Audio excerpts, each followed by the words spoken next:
లలిత ద్వారా బయటపడ్డ గుండె పగిలే నిజం. షాక్లో మహాలక్ష్మి. ఇంతకు లలిత ద్వారా ఏ నిజం బయటపడింది? మహాలక్ష్మి ఎందుకు షాక్ అయింది? ఇదంతా కూడా వీడియో ద్వారా చూసేద్దాం. ఎక్కడ వీడియోని స్కిప్ చేయకండి, చివరి వరకు చూడండి. పూర్తిగా మీకు అర్థమవుతుంది. వీడియోని లైక్ చేయటం, షేర్ చేయటం మర్చిపోకండి. మీ లైక్, షేర్ మాకు మంచి సపోర్ట్, ఇంకా ఎంకరేజింగ్గా ఉంటుంది. ఇంకా మొత్తం మీద చూసుకున్నట్లయితే కనుక నారాయణ అయితే కొడుకులతోటి ఒకటే చెప్తాడు. మాధవ్ విషయంలో అనవసరంగా మీరు ఇదయ్యి తెలియని ఆ పిల్లని తీసుకెళ్ళి అక్కడ ఇరికించే ప్రయత్నం చేయకండి. ఎందుకంటే ఆ పిల్లకు అసలు ఏం జరిగింది ఏంటి అనేది తెలియదు కాబట్టి తను ముందు అడుగులు వేస్తూ వెళ్ళొచ్చు. కానీ మీరు మాత్రం తనని ఎంకరేజ్ చేయడం కరెక్ట్ కాదు, అర్థమైందా అని చెప్తాడు. సరేనా అన్న అంటారు వాళ్ళు. ఈలోపు లలిత అయితే ఇక ఆది చేసినటువంటి పని గురించి తెలుసుకుని చాలా బాధపడుతుంది. ఆది ఇలాంటి ఆలోచన చేస్తాడని, ఇంత పని చేస్తాడని నేను అస్సలు అనుకోలేదు. అసలు ఆదికి ఎందుకు ఇలాంటి ఆలోచన వచ్చింది అని చెప్పేసి అంటూ ఉంటుంది లలిత. ఇక అలా అంటున్నటువంటి లలిత మాటలతోటి హారిక, అత్తయ్య జరిగిందేదో జరిగింది అని చెప్పేసి అంటూ మీరు ఒక్కసారి మహాలక్ష్మితో మాట్లాడండి అని అంటే ఇక మహాలక్ష్మికి ఫోన్ చేస్తుంది. మహాలక్ష్మి ఫోన్ లిఫ్ట్ చేసి, చాలా గొప్ప కొడుకుని కన్నావమ్మా, నిజంగా ఇలాంటి వాడని చెప్పి నేను అస్సలు అనుకోలేదు అని అంటూ ఉండేసరికి ఏంటి ఏం జరిగింది అని అంటే, చెప్పలేదా నీ కోడలు కానీ కొడుకు కానీ అని చెప్పని అంటే, నా కోడలికేం తెలిసే అంటుంది. నీ కొడుకు చేసే ప్రతి పని గురించి నీ కోడలికి తెలుసు. ఎందుకంటే చేసిన తర్వాత అయినా పెళ్ళానికి చెప్పకుండా ఉండడు. నాకు వాడి గురించి తెలీదా ఏంటి అని చెప్పని అంటుంది. సరే చెప్పాడే, ఇప్పుడు ఏమంటావు అని అంటే, ఏమంటావా అంత సింపుల్గా ఎలా మాట్లాడుతున్నావమ్మా, నాకు అర్థం కావట్లేదు అంటూ ఉంటుంది. సరే నేను సింపుల్గానే మాట్లాడుతున్నాను, ఇప్పుడు ఏం చేయమంటావంటే వచ్చి వా కుటుంబానికి క్షమాపణ చెప్పండి. ఇంత పెద్ద తప్పు చేసి ఏం చేయనట్టుగా ఏం జరగనట్టుగా ఎలా ఊరుకుంటారు అని అనేసరికి, ఇప్పుడు ఏమంటావు, నేను వచ్చి క్షమాపణ చెప్పాలా, ఎవరికి అని అడుగుతుంది. ఇంకెవరికి, మా మామయ్య గారికే కదా ఇంత పెద్ద గాయం చేసింది, కాబట్టి మా మామయ్య గారికే చెప్పాలి అని అనగానే, సరే అయితే మీ మామయ్య గారికే నేను క్షమాపణ చెప్తాను, వస్తాను అని చెప్పేసి అంటుంది. అన్న తర్వాత ఇక సరేనని చెప్పేసి హారిక ఇంకా లలిత ఇద్దరూ కలిసి నారాయణ ఇంటికి వస్తారు. అలా వచ్చిన తర్వాత అందరూ కూడా మాట్లాడుకుంటూ ఉంటారు. అలా మాట్లాడుకుంటున్న టైంలోనే ఇక నారాయణని తదేకంగా చూస్తూ ఉంటుంది ఇక లలిత.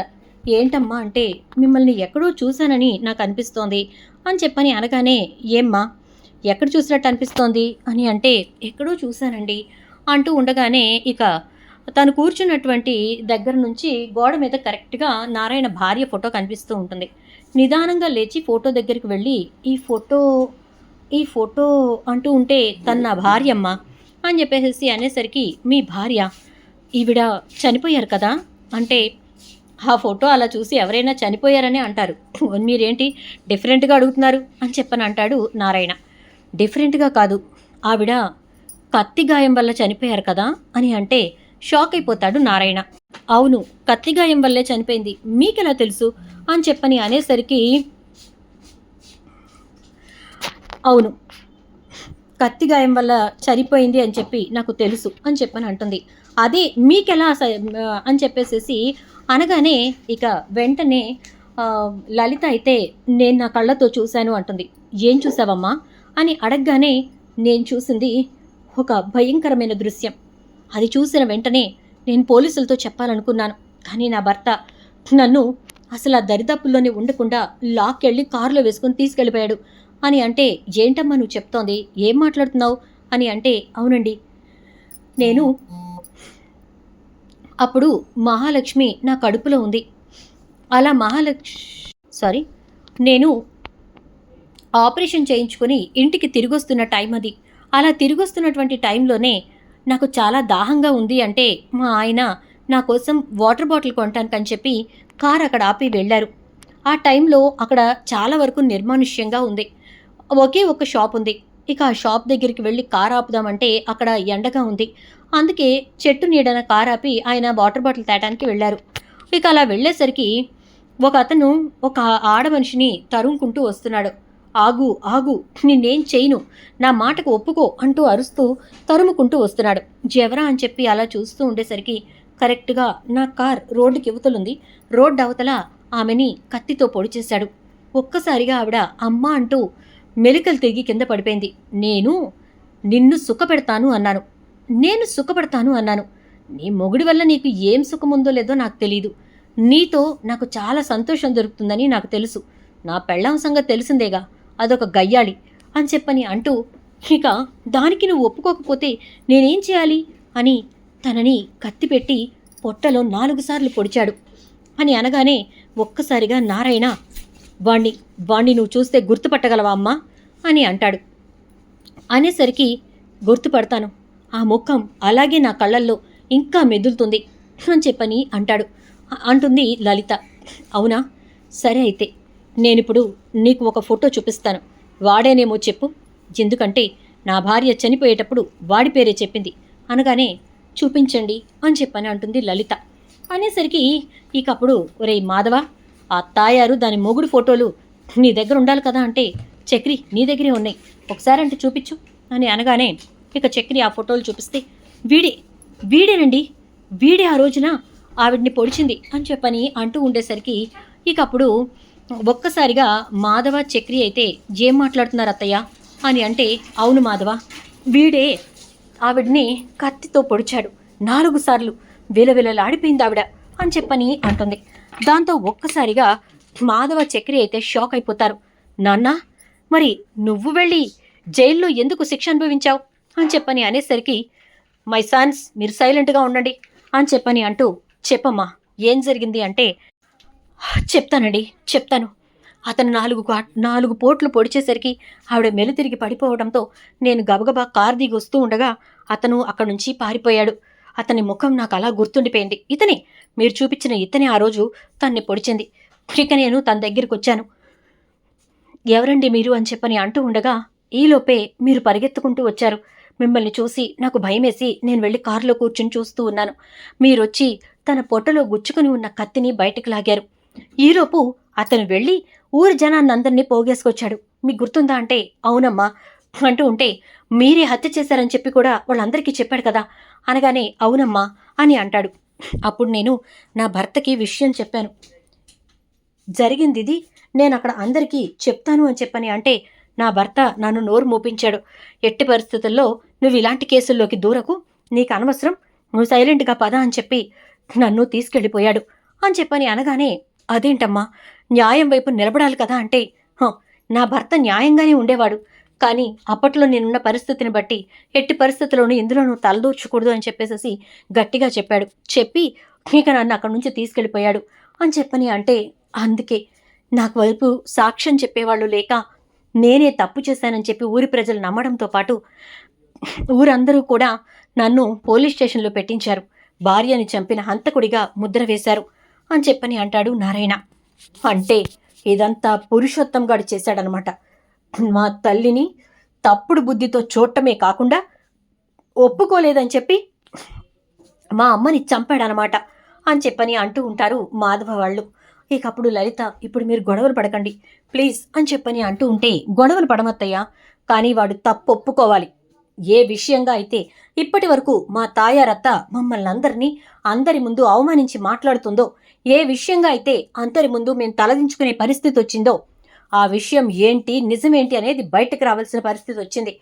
నేనే ఇప్పుడు అందరినీ పోగేసి ఆ పురుషోత్తం గాడిని తన్ని ఈడ్చుకొస్తాను అంటూ చక్రి గబగబా వెళ్తాడు. వెనకాల కేశవ కూడా చాలా కోపంగా రెంచి పట్టుకుని వెళ్తాడు. ఇక వెళ్ళి, అరే పురుషోత్తం బయటికి రారా కుక్క అని చెప్పని గట్టిగా అరుస్తాడు.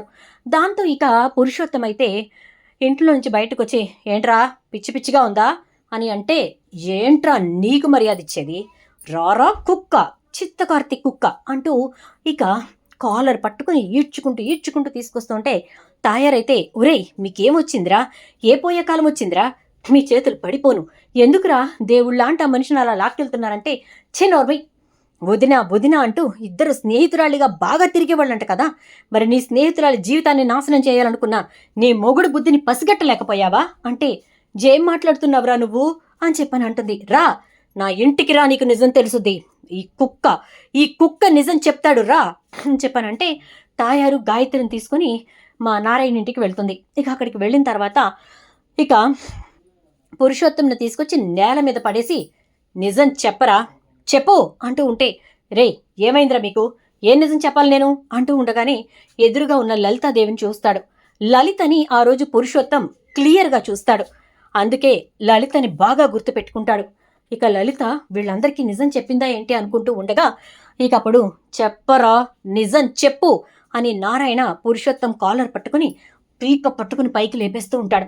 అగుబావ వదులు అంటూ ఉంటే, బావా ఛీ సిగ్గులేని కుక్క, నా భార్య మీద కన్నేసిందే కాక తను ఒప్పుకోలేదని తన్ని చంపి అందరి దృష్టిలో నేను హంతకుడిగా అయ్యేలాగా చేశావు. అది చచ్చిపోతూ కూడా పురుషోత్తం అన్న అంటూ చనిపోయింది. అన్నగా నువ్వు దానికి ఏమన్నా సాయం చేసావేమో అనుకున్నాను, కానీ ఇలాంటి పని చేసావని నేను అస్సలు అనుకోలేదురా చిత్తకార్తి కుక్క అని చెప్పి తిడుతూ ఉంటాడు ఇక నారాయణ. ఇలా మొత్తం మీద అందరి ముందు పురుషోత్తం అయితే నిజం ఒప్పుకుంటాడు. అప్పుడు వస్తుంది తాయారు. బంగారం లాంటి దేవత లాంటి మా వదిన, అదంటే నాకు ప్రాణం, నేనంటే దానికి ప్రాణం. మేమిద్దరం అయినా కూడా ఒక్కరిలా ఉండేవాళ్ళం. ఏం చెయ్యాలన్నా ఇద్దరం ఒకేసారి చేసుకునేవాళ్ళం. అలాంటి వాళ్ళం మేము. అంత స్నేహంగా ఉండేవాళ్ళం. ఎక్కడికి వెళ్ళాలన్నా ఇద్దరం కలిసి వెళ్ళేవాళ్ళం. ఏ కార్యక్రమమైనా మేమిద్దరమే ఉండేవాళ్ళం. మీరు వదిన మరదళ్ళా లేక అక్క చెల్లెల్లా అనేవాళ్ళు. అంత స్నేహంగా ఉండేవాళ్ళం. అలాంటి మా మధ్యన ఇంత పెద్ద చిచ్చు పెట్టావు కదరా దరిద్రప వెదవ. ఏమంత నీకు మనసిదైందిరా? అలాంటి దాని మీద కన్నేయటానికి నీకు సిగ్గుగా లేదు? అన్నయ్య అంటూ నోరారా పిలిచింది కదరా. పైపెచ్చు మా అన్నయ్య తప్పు చేశాడని, మా అన్నయ్యే హంతకుడని చెప్పి ప్రపంచాన్ని నమ్మించి మా అన్నయ్యని జైలు పాలు చేశావు కదరా. ఆ విషయంగా నేను పదే ఈ ఇంటిని శాపనార్థాలు పెట్టేలా నన్ను రెచ్చగొట్టి పంపించావు కదరా. ఛీ సిగ్గులేని వెదవ, నీలాంటి వాడు నాకు మొగుడని చెప్పుకోవటానికి సిగ్గుగా ఉందిరా అంటూ, అన్నయ్య నన్ను క్షమించు, దయచేసి నన్ను క్షమించు. నాకు నిజం తెలియక ఇప్పటి వరకు ఈ కుటుంబాన్ని దుమ్మెత్తిపోశాను. ఒక ఆడపడుచుగా నేను చెయ్యకూడని పని చేశాను. ఈ వెధవే మమ్మల్ని రెచ్చగొట్టాడు, ఈ వెధవే మాతోటి ఇదంతా చేయించాడు అని చెప్పని అంటూ తాయారు చెప్తుంది. ఈలోపు నారాయణ అన్నయ్య వస్తాడు. వచ్చి, రే తమ్ముడు క్షమించరా, ఇదంతా జరిగిన విషయం నాకు తెలీదురా, ఆడు చెప్పిందే నిజం అనుకున్నాం. అందుకేరా నీ ఆస్తి మీద కూడా మేము దావా వేసింది. అసలు మాకు మా ఆస్తి అమ్మేసుకున్న తర్వాత ఎలాంటి హక్కు ఉండదని తెలుసు కదరా. కానీ వీడేరా, మరి వాడు చేసిన తప్పు బయటకు రాకూడదనో ఏంటో ఈ రకంగా చేశాడ్రా. దయచేసి ఏమనుకోకురా, క్షమించరా అంటూ ఉంటాడు. ఇటు నుంచి నారాయణ అన్నయ్య కూడా. ఇక లలిత అయితే జరిగిన నిజమేంటో అందరికీ తెలిసింది కదా, మరి ఇక ఇక్కడితోటి ఈ విషయాన్ని వదిలేయండి అని అంటే, తాయారైతే ఛీ నువ్వు ఇంటికి రాకు అన్నయ్య, నేను రేపు తాంబూలాలు తీసుకొని నీ ఇంటికి వస్తాను. మాధవికి గాయత్రికి మనమే పెళ్లి చేద్దాం. ఇంత మంచి ఇంటికి భార్య, ఇంత మంచి ఇంటికి కోడలు అవటం కంటే నా కూతురికి అదృష్టం లేదు. ఇంత పెద్ద గొప్పింటి కోడలే ఈ ఇంటికి కోడలిగా ఇంత పెద్ద గొప్పింటి కూతురే ఈ ఇంటికి కోడలిగా వచ్చినప్పుడు నేనెంత, నా బ్రతికెంత అన్నయ్య. నా కూతురిని ఈ ఇంటికి కోడలిగా పంపడానికి ఇంకేం కావాలి? మీ మంచితనమే చాలన్నయ్య, నేను పంపిస్తాను అని చెప్పేసేసి అంటూ ఇక తాయారంటుంది. ఇక మహాలక్ష్మి అయితే క్లాప్స్ కొట్టుకుంటూ వచ్చి నారాయణ దగ్గరికి వచ్చి, you are very great uncle, చాలా చాలా గ్రేట్. తప్పు చెయ్యకుండానే జైలుకు వెళ్ళారు. నేను తప్పు చేయలేదు అని నిరూపించుకునే ప్రయత్నం చేయలేదు. నలుగురు పిల్లలు బయట ఎన్నో కష్టాలు ఇబ్బందులు పడుతున్నా కూడా ఒక్క మాట మాట్లాడలేదు. ఎందుకు అంకుల్ అని అంటే, నా చెల్లెలి కాపురం కోసం అమ్మా. పురుషోత్తం గాడే ఇదంతా చేశాడని చెప్పి ఆ రోజు నా భార్య నాకు చెప్పింది అంటాడు. ఏంటి నన్ను చెప్తుంది అంటే, అవును, మీ అమ్మ చనిపోతూ నాకు చెప్పిన మాట అదే. నన్ను పొడిచింది పురుషోత్తం అని చెప్పి. ఎందుకు అంటే, వాడి కామపు చూపులకి నేను చిక్కలేదని నన్ను చంపేశాడని చెప్పింది. ఈ విషయం బయట పెట్టుకుని నా భార్య ఇజ్జత్తు తీయటం నాకు ఇష్టం లేదు. నా భార్యని తక్కువ చేయటం నాకు ఇష్టం లేదు. అందుకే నేను అన్ని సంవత్సరాలు జైలు శిక్ష అనుభవించాను. ఈ రోజున ఈ చెల్లెమ్మ రావటంతో అన్ని నిజాలు బయటకొచ్చాయి. నేను చేయలేదు అని చెప్పి అరిచినా ప్రపంచం నమ్మే పరిస్థితుల్లో లేదు. పైపెచ్చు నేనేదో కావాలని చెప్పి తన్ని చంపేసి తప్పించుకునే ప్రయత్నం చేస్తున్నానంటారు తప్ప ఎవరూ కూడా నేను చేసింది కరెక్ట్ అని చెప్పి మాట్లాడరు. అందుకోసమే నేను ఇలా ఆలోచించాను, సైలెంట్గా శిక్ష అనుభవించి వచ్చేశాను అని అంటాడు. దాంతో ఇక పురుషోత్తమైతే నన్ను క్షమించు బావా అంటూ ఉంటే, చిచి నా దరిదాపుల్లోకి రాకు, అసలు నిన్ను చూస్తేనే నాకు అసహ్యం, అందుకే నీ జోలికి నేను ఎప్పుడూ రాలేదు, నా చెల్లెలతోనే గొడవ పడ్డాను, నా అన్నతోనే గొడవ పడ్డాను అంటూ ఉంటాడు నారాయణ. ఇక తాయారైతే, నువ్వు మా ఇంట్లో కూడా ఉండకు, నా కూతురు దగ్గరలో కూడా రాకు, దాని పెళ్ళయి ఇంటికి పంపించే వరకు నువ్వు అసలు ఇంట్లో కూడా ఉండొద్దు, వెళ్ళిపో, ఆ దుబాయ్కే వెళ్ళిపో అని చెప్పేసేసి అంటుంది. అది కాదు తాయారు, దయచేసి నన్ను క్షమించు అంటూ ఉంటే, చిచ్చి క్షమాపణ అనే మాట కూడా నీ నోట్లోంచి రావడానికి వీల్లేదు, ఎందుకో తెలుసా, నీలాంటి వాణ్ణి క్షమించితే చిచ్చి నన్ను నేను క్షమించుకోలేని పరిస్థితి, అది నీలాంటి వాడిని అస్సలు క్షమించకూడదు అని చెప్పని పురుషోత్తమని చీ కొట్టేస్తుంది తాయారు. ఇక గాయత్రిని మాధవ్ చేతిలో పెడుతుంది. మాధవ, దాన్ని నువ్వే జాగ్రత్తగా చూసుకో, చిన్నప్పటి నుంచి నీ పెళ్ళాం అంటూ మిమ్మల్ని ఇద్దరిని పెంచాం, ఇప్పుడు నిజంగానే అది నీ పెళ్ళాం, జాగ్రత్తగా చూసుకో అని అంటూ ఉంటుంది. దాంతో ఇక వెంటనే మాధవ్ అయితే, అత్త నువ్వు నిజంగా అంటున్నావా అని అంటే, అవునరా నిజంగానే అంటున్నాను అని అంటూ ఉంటాడు. అంటూ ఉంటుంది తాయారైతే.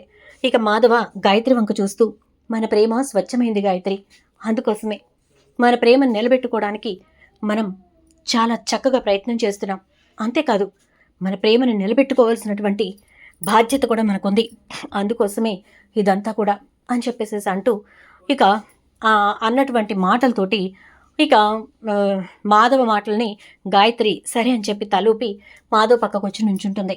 మహాలక్ష్మి అయితే, ఎంత గొప్ప కుటుంబం, ఈ కుటుంబం గొప్పతనం తెలుసుకోవడానికి ఇన్ని సంవత్సరాలు పట్టింది, ఆంటీ మీరు కూడా ఇకపై వాళ్ళని ఏమీ అనకండి అంటే, వాళ్ళని నేనెందుకు అంటానమ్మా, ఎవరైనా అన్నా కూడా ఇంత చిన్న పురుగైనా నా అన్న ఇంటి మీదకి వస్తే అస్సలు ఊరుకోను అని అంటుంది తాయారు. ఇక అన్న తర్వాత, ఇదిగో అందరూ వినండి, మా అన్నయ్య కొడుకు మాధవ్కి నా కూతురు గాయత్రికి వచ్చే వారమే పెళ్ళి, వచ్చే ముహూర్తానికే పెళ్ళి, అర్థమైందా, అందరూ రావాలి, అంగరంగ వైభవంగా ఇంటికి రంగులేసి మరీ చేస్తాం అంటూ ఇక తాయారు బయలుదేరుతుంది. ఇక నారాయణ వాళ్ళ అన్నయ్య కూడా, ఒరే నారిగా జాగ్రత్త, పిల్ల పెళ్ళి కదా, మరి పనులుంటాయి, నేను చూసుకుంటా వెళ్ళి అంటే, అలాగే అన్నయ్య అంటాడు. ఇక మహాలక్ష్మి లలిత వంక చూస్తూ, నువ్వు వచ్చి మంచి ఏం చేసావో చెడేం చేసావో తెలియదు, కానీ ఒక అబద్ధం నిజమని చెప్పి నమ్మిన ఈ ప్రపంచానికి అది అబద్ధమని ప్రూవ్ చేశావు, ఒక మనిషిని చెడుగా అనుకుంటున్న ఈ ప్రపంచానికి తన మంచితనాన్ని తెలిసేలా చేశావు, ఈ భూప్రపంచం మీద ప్రతి బొక్కలు ఆయనని పట్టుకుని హంతకుడు హంతకుడు అంటూ ఉంటే చాలా బాధ అనిపించింది, కానీ ఆయన హంతకుడు కాదు అని చెప్పి నువ్వు నిరూపించావు, చాలు ఇది చాలమ్మా అని చెప్పని అంటూ ఉంటే ఇక ఒక్కసారిగా లలిత అయితే, సరే మీ అన్నయ్య చేసిన దానికి క్షమించండి అని చెప్పని అంటూ ఉంటే, వద్దమ్మా నువ్వెందుకు క్షమాపణ చెప్పటం, నువ్వే తప్పు చేయలేదు కదా, వద్దు నువ్వేం చెప్పకమ్మా అని చెప్పేసేసి అంటాడు నారాయణ. ఇక అలా అన్న తర్వాత లలిత, ఇక నేను బయలుదేరుతాను అని చెప్పి బయలుదేరుతూ ఉంటే, అమ్మా నువ్వు వచ్చిన సంగతి నాన్నకు తెలుసా అని అంటే, తెలీదు, మీ నాన్నకి చెప్పకుండానే వచ్చాను, తప్పు చేసింది నా కొడుకు కదా, అందుకే క్షమాపణ అడగడానికి వచ్చాను అని అంటుంది. హారిక అయితే, పదండి అత్తయ్య వెళదాం అంటూ ఉంటే, నారాయణ అమ్మా ఒక్క నిమిషం అంటూ గబగబా లోపలికి వెళ్ళి ఒక చీర తీసుకొచ్చి, ఇదిగోమ్మా ఇది నువ్వు కట్టుకో అని ఇస్తాడు. ఏంటన్నయ్య ఇది అని అంటే, ఎన్నో సంవత్సరాల క్రితం నా భార్య కోసం నేను కొన్న చీరిది, అది చనిపోయిన తర్వాత దీన్ని అలాగే అట్టిపెట్టి ఉంచాను, ఆ చీర ఈరోజు నీకు ఇస్తున్నాను అని అంటే, ఇన్నేళ్ల తర్వాత ఈ చీరని నాకివ్వటం కంటే ఆవిడ కోసమే అట్టిపెట్టడం మంచిదేమో అన్నయ్య అంటే, కాదు, ఆవిడ మీద పడ్డటువంటి నిందను తొలగించావు, తన భర్త ఇలా శిక్ష అనుభవించాడు అనే బాధతో ఉన్న ఆమె ఆత్మకు శాంతి కలిగించావు, నలుగురిలో నా కుటుంబం తలెత్తుకునేలా చేశావు, అందుకే ఈ చీర నీకివ్వటమే కరెక్ట్, పెద్ద కాస్ట్లీ అని నేను అన్ను, కానీ నా ప్రేమంతా అందులో ఉందమ్మా అని చెప్పానంటే, అలాగే అన్నయ్య అంటూ ఇక ఆ చీర తీసుకుని లలిత వెళ్ళిపోతుంది. చూద్దాం మరి రాబోయే ఎపిసోడ్స్లో ఏం జరుగుతుందో. వీడియో నచ్చితే లైక్ చేయండి, వీడియోని షేర్ చేయండి, ఛానల్ అయితే సబ్స్క్రైబ్ చేసుకోండి, పక్కనే ఉన్నటువంటి బెల్ ఐకాన్లో ఆల్ ట్యాప్ చేయడం మాత్రం అస్సలు మర్చిపోకండి. Thank you.